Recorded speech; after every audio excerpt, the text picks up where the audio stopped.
السلام عليكم ومرحبا بكم في قناة نبض التحاليل.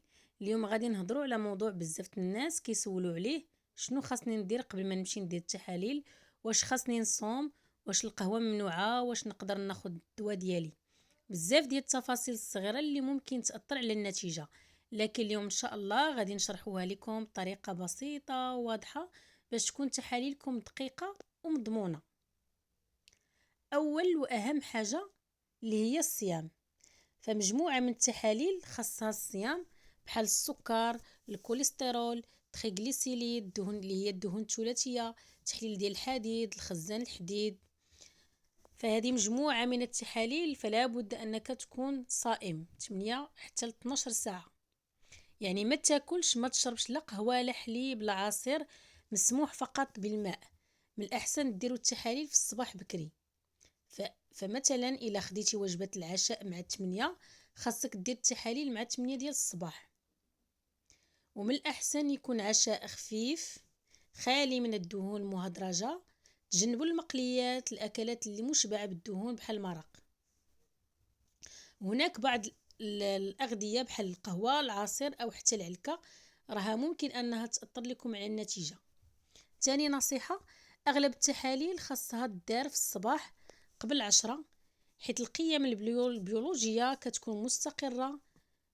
ما تمشيش المختبر وانت مرهق او ما نعش مزيان. كذلك بالنسبة للنصيحة الثالثة: الأدوية. إلا كنتي كتاخد أدوية فضروري أنك تسول الطبيب المعالج واش توقفوها قبل التحاليل ولا لا، لأن بعض الأدوية كتشوش على النتائج، بحال الأدوية ديال الكورتيزول أو المضادات الالتهابات بحال لي زونتي انفلاماتوار. بالنسبة للنصيحة الرابعة: النشاط البدني. قبل أي تحليل بيوم خصك تحاول أنك تكون مرتاح، ما تديرش مجهود كبير ولا تمرين رياضي قوي، لأنها كتغير من نتيجة بعض المكونات في الدم. خامس نصيحة: الحالة النفسية.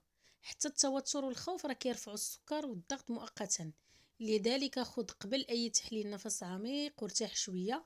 فمن الأفضل ديروا التحاليل وأنت مرتاح ناعس مزيان ماشي متوتر. هناك كذلك بعض النصائح ولا الامور اللي خاصك ترد ليها البال: تاكد ان ورقه الطبيب اللي هي لوردونونس اللي فيها التحاليل تكون مطلوبه، فيها الاسم والنسب ديالك. تاكد انك ديتي معك البطاقه الهويه، لان بعض المرات المختبرات الطبيه كيطلبوها. رقم الهاتف الشخصي. وإلا كنتي سيدة فراه مهم جدا أنك تذكري لهم تاريخ آخر دورة شهرية، لأن بعض التحاليل كتختلف حسب المرحلة. وكذلك بالنسبة للتحاليل ديال فقر الدم ما ديريهاش وانتي في وقت العادة الشهرية. هكذا غنكون وصلنا لنهاية الحلقة اليوم من نبض التحاليل. ذكروا مزيان أن التحاليل ماشي غير ورقة فيها أرقام، هي مرآة لصحتكم، وكل خطوة قبلها كتأثر على النتيجة. خذوا وقتكم الكافي، حضروا مزيان وتبعوا النصائح اللي شاركناها معكم، وغادي تلاحظوا فرق كبير في دقة النتائج إن شاء الله. ما تنساوش تدعمونا بلايك واشتراك باش توصلكم كل الحلقات الجاية إن شاء الله. دمتم بصحة جيدة وإلى اللقاء.